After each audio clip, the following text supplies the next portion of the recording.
ઉત્તરાયણને ગણતરીના દિવસો બાકી છે। મહેસાણામાં પતંગ બજારમાં મંદીનો માહોલ।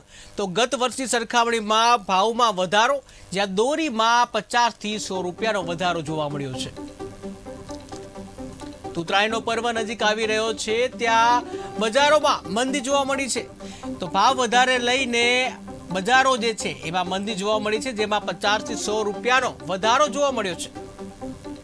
આજે મહેસાણાની અંદર પાનલીમડીની અંદર સાઈ પતંગ ભંડાર આવી રહ્યો છે। એમના ઓનર જોડે વાત કરીશું। આપનું નામ જણાવજો અને એકણ શું વેરાયટીઓ છે? મારું નામ સની ભરતભાઈ। આપણા ત્યાં ગ્લાઇડર 5000 માં, 2000 માં, શિવમ આરડી બધું ત્યાં મળી રહેશે। બરેલી આરડી નવરંગમાં સારી ક્વોલિટી મળી રહેશે। આરડીમાં બ્લેક દોરી બી મળશે।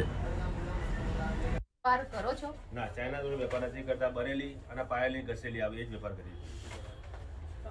તો ભાવનો વધારો છે કે ઉત્તરાયણ સારી જશે? ગઈ વખતે સારી જશે। ગઈ સાલ શિવમ 780 રૂપિયાથી આ વખતે 850 રૂપિયા છે અને આરડી 750 હતી, આ વખતે 800 રૂપિયા છે। ભાવમાં વધારો થયેલો છે। અને સાંભળવામાં એવું આવ્યું છે કે આ વખતે વરસાદનો બી મોસમ છે, તો કોઈ વરસાદનો મોસમ રહેશે પણ ઉત્તરાયણ સારી જશે। તો જાણ્યું કે વરસાદનો મોસમ રહેશે પણ ઉત્તરાયણ સારી જશે। તો આજે મહેસાણાની અંદર